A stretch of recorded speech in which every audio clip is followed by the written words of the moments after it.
Oriental higher secondary school Mirzapur અમદાવાદની YouTube ચેનલમાં આપ સૌનું સ્વાગત છે. વિદ્યાર્થી મિત્રો, યુટ્યુબ ચેનલને સબસ્ક્રાઈબ કરો, વિડીયોને લાઈક કરો અને શેર કરો. તો આજે આપણે ધોરણ 12ની અંદર વ્યાકરણ વિભાગમાં તળપદા શબ્દો વિશે અભ્યાસ કરીશું. તળપદા શબ્દોના શિષ્ટ ભાષાના માન્ય અર્થ લખો. આવી રીતનો તમને પ્રશ્ન પૂછાતો હોય છે પેપરમાં. તો હવે એના વિશે આપણે ચર્ચા કરીશું. એમાં શું કરવાનું હોય છે? તો તળપદા શબ્દો એ શું છે? ભાષા છે, બોલી છે, એ તળપદી છે. બાર ગામે બોલી બદલાય એમ કહેવાય છે. તો આપણી ગુજરાતી ભાષામાં ઘણા શબ્દો એવા છે કે જેના મૂળ તત્સમ, તદ્ભવ કે ઉછીના શબ્દો પણ મળતા નથી. આવા શબ્દો જે તે પ્રદેશના લોકો પોતાના જ પ્રદેશના લોકોની સાથે મોટે ભાગે ઉપયોગ કરતા હોય છે. એટલે આ તત્સમ, તદ્ભવ એટલે કે આ બધી ભાષા છે, અપભ્રંશ જે ભાષા પરથી ઉતરી આવ્યું છે. શિષ્ટ શબ્દોના ઉચ્ચારણથી અણઆવડતને કારણે પણ ઘણીવાર આવા શબ્દો થોડા ફેરફાર પામીને બોલીમાં સ્થિર થાય હોય એવી પેઢી એટલે કે આપણે એમ કહીએ છીએ કે પેઢી દર પેઢી આવા શબ્દો રૂઢ થઈ જાય છે. અને રૂઢ થયેલી માન્યતાને પછી આપણે રૂઢિપ્રયોગ કહી દઈએ છીએ કે આવા શબ્દોને આપણે તળપદા શબ્દો, જાનપદી શબ્દો કે ગામઠી શબ્દો, આપણે ગામઠી ભાષા કહીએ છીએ. ખાસ કરીને આપણે તળપદા શબ્દોનો નહીં પણ આપણે એમ કહીએ ગામડિયાની ભાષા છે, ગામડાના લોકો આવી ભાષા બોલે. જે ગામડાના લોકો જે ભાષા બોલે છે એ તળપદી ભાષા હોય છે. એને આપણે ગામડાની ભાષા તરીકે પણ ઓળખીએ છીએ. સાહિત્ય એ સમાજ જીવનનો અરીસો છે. એટલે સાહિત્યમાં પ્રદેશ પ્રમાણે બોલીના શબ્દો સર્જક વાપરતો હોય છે. આપણે એમ કહીએ છીએ કે સાહિત્ય એ સમાજ જીવનનો અરીસો છે. સમાજમાં આપણે રહીએ છીએ તો સાહિત્યિક જીવન આપણે જો એના સમાજ સાથે રહીને આપણે સાહિત્યિક શબ્દો બોલવા પડે છે. શિષ્ટ માન્ય ભાષાના શબ્દોનો આપણે ઉપયોગ કરીએ છીએ. ગામડામાં બોલી ચાલે પણ જ્યાં સાહિત્ય આવશે ત્યાં શિષ્ટ માન્ય ભાષાનો ઉપયોગ કરવાની જરૂર પડતી હોય છે. તો એટલે સાહિત્યમાં પ્રદેશ પ્રમાણે બોલીના શબ્દો સર્જક વાપરે છે. પ્રદેશ પ્રમાણે જે પ્રદેશમાં જેવી રીતના બોલી બોલાતી હોય એવી રીતના એ પ્રદેશ પ્રમાણે ગુજરાતી ભાષામાં બોલીઓના પ્રકાર પણ છે. 4 પ્રકારની બોલી છે: ચરોતરી, ઉત્તર ગુજરાતની, દક્ષિણ ગુજરાતની. એ જે બોલીઓ છે એ બોલીઓના પ્રકાર છે. મધ્ય ગુજરાતની, સૌરાષ્ટ્રની રસદાર, માંડવીની ભવાઈ, કચ્છની લોકકથાઓમાં કે નળ કાંઠા ભાલા વિસ્તારની વાર્તાઓમાં આવા શબ્દો પ્રચુર પ્રમાણમાં છે. આવા શબ્દો ઘણા બધા વપરાય છે. તળપદી ભાષાના શબ્દોમાં તમે સૌરાષ્ટ્રની રસદાર જે તમે ઝવેરચંદ મેઘાણીને જે તમે ભણશો એની ભાષા તમે 9મા ધોરણની અંદર પણ બોડો પાઠ ભણી ગયા છો. એની અંદર અઢળક તળપદા શબ્દોનો ઉપયોગ કરવામાં આવ્યો છે. એવી રીતે માંડવીની ભવાઈ પન્નાલાલ પટેલની, એની અંદર પણ તળપદા શબ્દોનો ભરપૂર ઉપયોગ કરવામાં આવ્યો છે. એટલે તળપદા શબ્દો કોને કહેવાય તમને મગજમાં ફિટ થઈ ગયું છે કે બોલી એ શિષ્ટ માન્ય ભાષા નથી, એ તળપદા શબ્દો છે. તો એની આપણે આપણા પાઠ્યપુસ્તકમાંથી આવતા અમુક શબ્દોને જોઈએ. તો દેવા આપણે આય મજૂરી કરી ખાશું. આ તમારા પાઠનું વાક્ય છે. દેવા તો કહે છે કે આપણે એટલે આપણે તળપદો શબ્દ છે. અહીંયા આય તો અહીં, વીહ વરે તને મલક સાંભળ્યો દેવા. તો કહે છે કે વી એટલે કે 20 તળપદો શબ્દ છે. વર એટલે કે વર્ષે, મલક એટલે પ્રદેશ. ધ્યાન રાખજો, મલક એટલે પ્રદેશ ખાસ, કેમ કે વારે ઘડીએ પૂછાઈ ગયેલો શબ્દ છે. વેરીભાઈનો મણિયો તો 4નો મહાણામાં ગયો, હેણ તો થા. હવે વેરીભાઈનો 4નો ચ કના બદલે અમુક લોકો ચનો ઉચ્ચાર કરતા હોય છે, તો 4નો એટલે ક્યારનો. મહાણા એટલે કે મશાણ, સ્મશાન. હેંડતો એટલે કે ચાલતો થયો, અહીંથી ગયો એમ. ડોબું આકાશમાંથી આવ્યું હશે નહીં તારે. ડોબું એટલે ભેંસ, આ પણ પૂછાઈ ગયેલો શબ્દ છે. આવ્યું એટલે આવ્યું. આ તમારા લોખંડના ઘોડા ઉપરના ઉછીના વાપરવા અમને આલો એટલે કે આપો. તળપદી ભાષાનો શબ્દ છે. હવે મોટે ભાગે અંદરો અંદર કે પરસ્પર વાતચીત આપણે કરતા હોઈએ છીએ ત્યારે કે નિકટવર્તી લોકો સાથે જે સંવાદો કરતા હોઈએ ત્યારે આપણે તળપદી લોકબોલીમાં જ વાતો કરતા હોઈએ છીએ. આપણે જાણીએ છીએ કે એક જ ભાષાને ઘણી બધી બોલીઓ હોય છે. આપણે જાણીએ છીએ એક જ ભાષાને ઘણી બધી બોલીઓ હોય છે. તે તમામ બોલીઓની વાત જ્યારે પુસ્તકમાં લખાય છે કે વક્તવ્ય વ્યાખ્યાન સ્વરૂપે કહેવામાં આવતી હોય કંઈ ભાષણ આપવું કંઈ, ત્યારે ઘણા શબ્દો અને કહેવાની શૈલી સુદ્ધા આપણે ફેરવીને બોલીએ છીએ, લખીએ છીએ આપણે, જેને આપણે શિષ્ટ ભાષા કહીએ છીએ. આપણે ઘરમાં જે ભાષા બોલતા હોય છોડ દે, પણ આપણે ત્યારે સ્ટેજ પર ક્યાંય બોલવાની સ્પીચ આપવાની હોય બધાની વચ્ચે, તો આપણે સાહિત્યની શુદ્ધ ભાષાનો ઉપયોગ કરીએ છીએ, એટલે કે શિષ્ટ માન્ય ભાષામાં જ આપણે બોલતા હોઈએ છીએ. આપણી બોલી ત્યાં આપણે વાપરતા નથી. છતાં પણ આપણી છટા દેખાઈ આવે છે. ઘણા શબ્દ આપણા મોઢામાંથી નીકળી જતા હોય છે. જે તે પ્રદેશની બોલીમાં લખાયેલું સાહિત્ય તે પ્રદેશના લોકો સિવાય અન્યને વાંચવું અને સમજવું થોડું મુશ્કેલ પડે છે. આપણી જે ભાષા છે એ બીજા પ્રદેશના લોકોની ભાષા એ ન હોય તો એને આપણી જે ભાષામાં લખેલું છે એને વાંચવામાં મુશ્કેલી પડી શકવાની છે. આપણને એમની ભાષામાં મુશ્કેલી પડશે. ટૂંકમાં અતિ તત્સમ શબ્દોની વાંચવું સમજવું અઘરું લાગે છે. અતિ તળપદા શબ્દોથી લખાયેલું સાહિત્ય પણ ઘણા માટે અરુચિ બને છે, એટલે કે ઘણીવાર રુચિ એમાં વાંચવામાં પછી રસ રહેતો નથી. માન્ય ભાષાના શબ્દો બહુજન સમાજને વાંચવા સમજવા અનુકૂળ પડે છે. બહુજન સમાજ માટે એ શબ્દો વધારે અનુકૂળ હોય છે. તો હવે આપણે અહીંયા આ શબ્દો વિશે, એટલે કે તળપદા શબ્દો વિશેની માહિતી અહીંયા પૂર્ણ થાય છે. હવે આપણે તમારે પૂછાતું હોય છે તે નિપાત. હવે એ નિપાત વિશે આપણે માહિતી મેળવીશું. નિપાત કોને કહેવાય? ટૂંકમાં કહીએ કે જેના ઉપર ભાર મૂકવામાં આવ્યો હોય શબ્દમાં, કે અથવા વાક્યને ભારસૂચક કહેવું હોય, કોઈને ભારપૂર્વક કંઈક કહેવું હોય આગળ કરો, તો એને નિપાત કહેવામાં આવે છે. તો સંજ્ઞા છે, સર્વનામ છે, વિશેષણ છે, ક્રિયા વિશેષણ, ક્રિયાપદ જેવા જે વગેરે પદોમાંથી મુકાય વિશેષ અર્થનો કે ભારનો બોધ કરાવનાર ઘટક નિપાત તરીકે ઓળખાય છે. વાક્ય ક્રિયા વિશેષણવાળું છે બધું અલગ છે, એ એક બાજુ છે, પણ એની અંદર આપણે એ જ વાક્યને આપણે ભારપૂર્વક કહેવું છે તો આપણે નિપાતનો ઉપયોગ કરવો જ પડશે. તો નિપાત ઘણા બધા છે, એમાંથી જોઈએ આપણે તો જ, તો, ને, ય, યે, તે, પણ, શુદ્ધા, જી, ફક્ત, કેવળ, માત્ર, ખરું, આ નિપાત છે. આ બધા શું છે? નિપાતના પ્રકાર છે.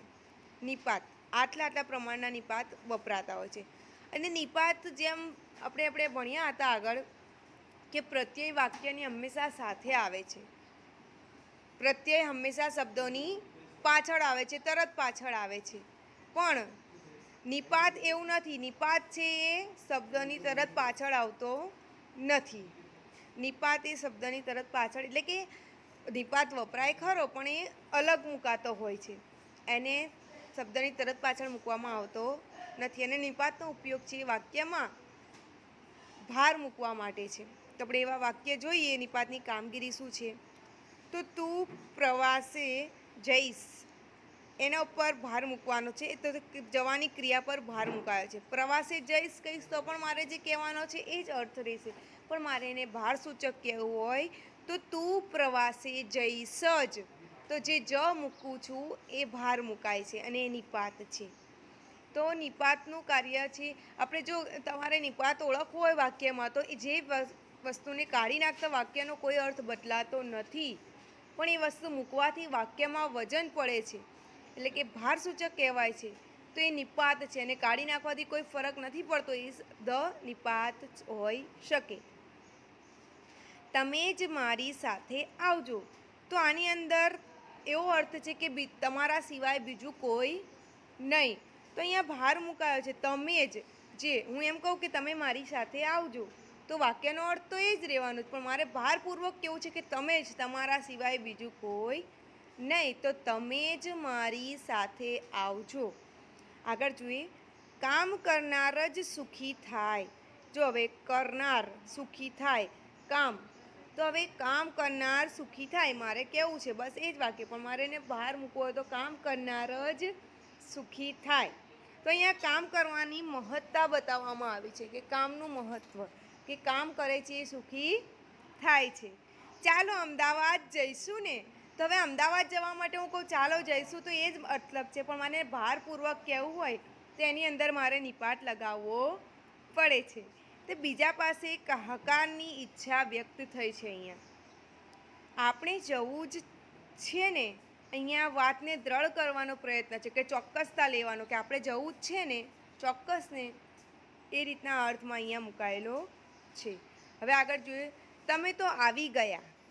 જે પદ પર ભાર આવવાનો છે તેના પછી મુકાય છે નિપાત. તમે તો આવી ગયા, તો એ નિપાત છે આની અંદર. એવું તો આપણાથી કેમ કહેવાય? એવું આપણાથી કેમ કહેવાય? તો જે છે એ ભારસૂચક એ નિપાત છે આની અંદર. તમે મારી સાથે આવજો પણ ના અર્થમાં બીજા તો ખરા પણ તમે પણ, એમ કે આની અંદર એમ છે કે તમે આવજો, બીજા ઘણા ગમે તે આવે પણ સાથે તમે આવજો એમ આગ્રહ કર્યો છે. હું પ્રથમ વર્ગમાં પાસ થઈશ જોજો. અહીંયા પણના અર્થમાં બીજાને જેમ હું પણ કરીશ એમ બતાવવામાં આવ્યું છે. હું પણ, મારે પણ તમારી સાથે જ આવવું પડશે, એટલે કે હું પણ એ જ રીતે તમારી સાથે જ આવી જઈશ. જ છે નિપાત છે. એવા ઘણા બધા ઉદાહરણો જોઈએ આપણે આગળ હજુ. ઓહો ક્યાં ચાલ્યા જી? અહીંયા જી છે આદર આપવું, માન સન્માન આપવું, વિવેક બતાવવા માટે જી નિપાત વપરાય છે. હવે દિવાળી આડે માત્ર એક માસ બાકી છે. હવે માત્ર એ ફક્તના અર્થમાં છે કે હવે દિવાળી આવવામાં ફક્ત એક અઠવાડિયું બાકી છે એમ કે છે. માત્ર જે છે નિપાત છે. આવા વરસાદમાં મને ઊંઘ આવે ખરી? સૌનો હકાર છે એવી શ્રદ્ધા છે અહીંયા કે આવા વરસાદમાં મને ઊંઘ આવે ખરી. ખરી છે એ નિપાત છે. તમે તો સાચું બોલ્યો, તું તો અંતે તું સાચું બોલ્યો, તો અહીંયા ખરો એ નિપાત છે. તે તદ્દન નકામી વ્યક્તિ છે.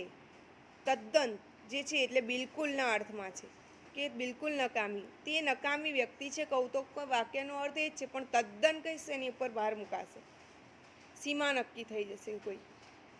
ગુરુજી અંદર આવું કે પ્રશ્ન મૂક્યો છે અહીંયા. આવું કે નહીં એનો મતલબ એમ કે જે છે એ નિપાત છે. અહીંયા સંમતિના અર્થમાં છે. સંમતિ માંગે છે કે આવું કે નહીં. તે તમે આવ્યા હોત તો, અહીંયા વિનંતી છે કે તે તમે આવ્યા હોત તો, તે જે છે એ નિપાત છે. તો હવે અહીંયા નિપાતનો ટોપિક પૂર્ણ થાય છે. હવે આગળ આપણે વ્યાકરણ વિભાગની અંદર જ તમારે કૃદંત પૂછાતા હોય છે.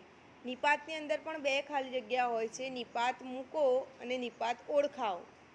વાક્યમાંથી નિપાત ઓળખીને અલગ લખવાનું હોય છે અને વાક્યની અંદર ખાલી જગ્યા આપી હોય એની અંદર ખાલી જગ્યાની અંદર નિપાત મૂકવાનો હોય છે. એ પાઠના આધારે હોય છે.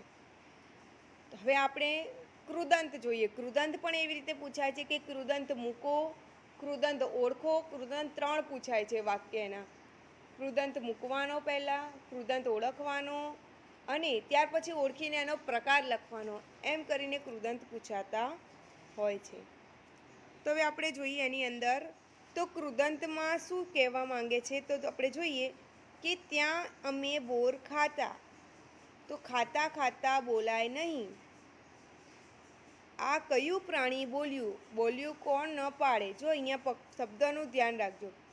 અહીંયા વિભાગમાં પહેલા પદો ખાતા, બોલ્યું, તોડ્યું અને બોલતી એક ક્રિયા બતાવે છે. એ ક્રિયાપદો છે.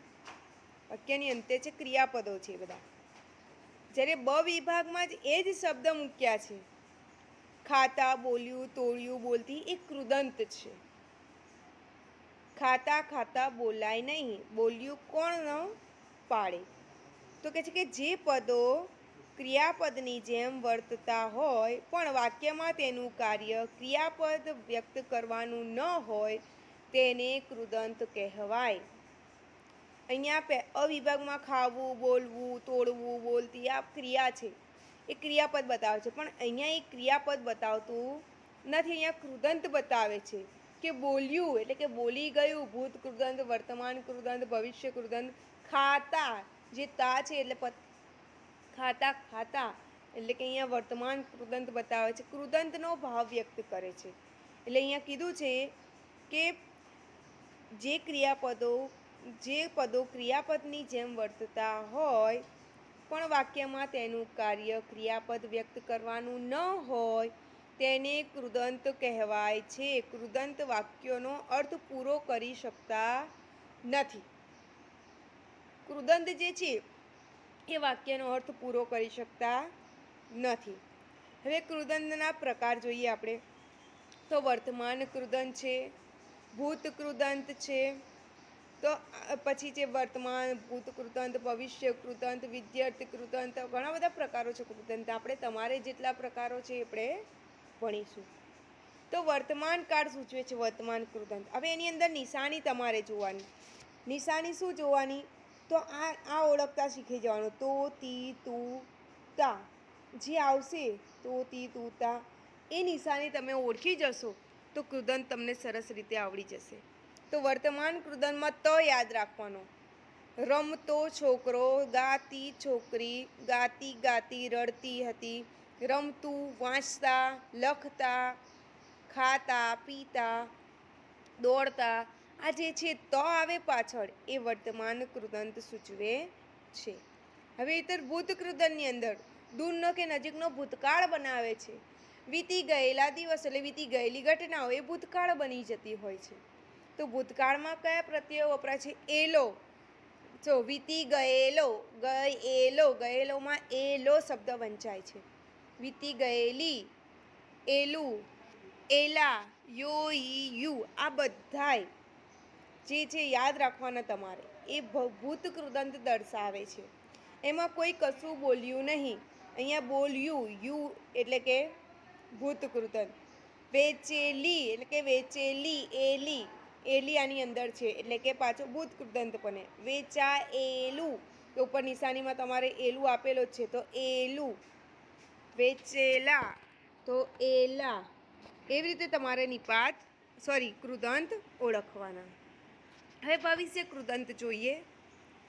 ભવિષ્યકાળ સૂચવે છે. આ ભવિષ્યનું કૃદંત આપણે જેમ ભૂતકાળ જોયું એ ભૂતકાળ સૂચવે છે, વર્તમાન એ વર્તમાન કાળ સૂચવે છે, જ્યારે ભવિષ્ય કૃદંત એ ભવિષ્યકાળ સૂચવે છે. હજુ આવનાર આપણે વાનો, આવવાનો, જવાનો, સમય કહીએ ને કે આવવાનો સમય શું છે એટલે કે હજુ આવતીકાલે આવવાનો સમય, આવવાનો એટલે ભવિષ્યનું આપણે કહીએ છીએ. આવતીકાલે એટલે ભવિષ્ય, ગઈકાલે એટલે ભૂતકાળ.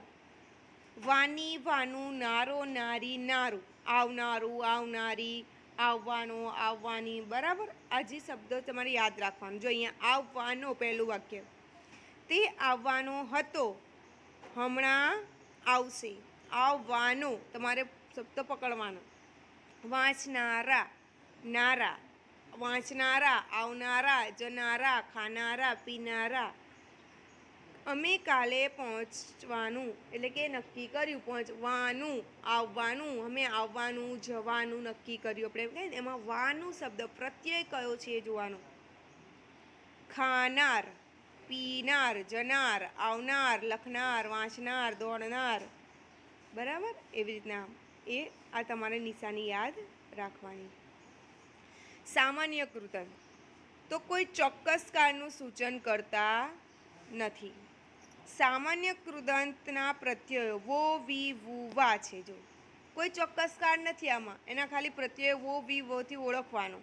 સામાન્ય વાંચવું, વાંચવો, વાંચવી, વ યાદ રાખવાનો તમારે આની અંદર.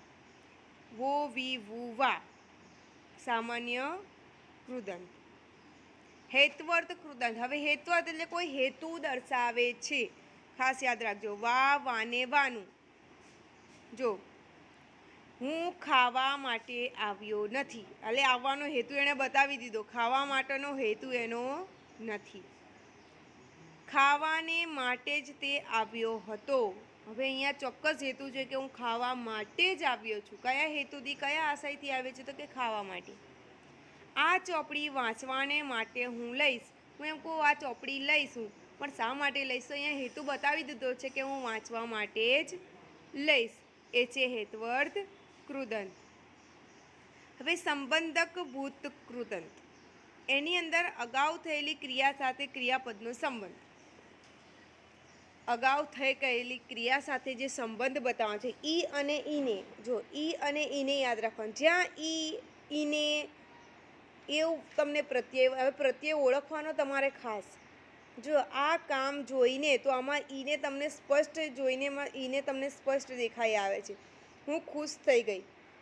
આ કામ એટલે કે અત્યાર સાથે એનો સંબંધ બતાવ્યો કે જોઈને ઈને અહીંયા તમને ચોખ્ખું વંચાઈ આવે છે કે ઈને જોઈને તમે સંબંધ ભૂતકૃદન લખી દો.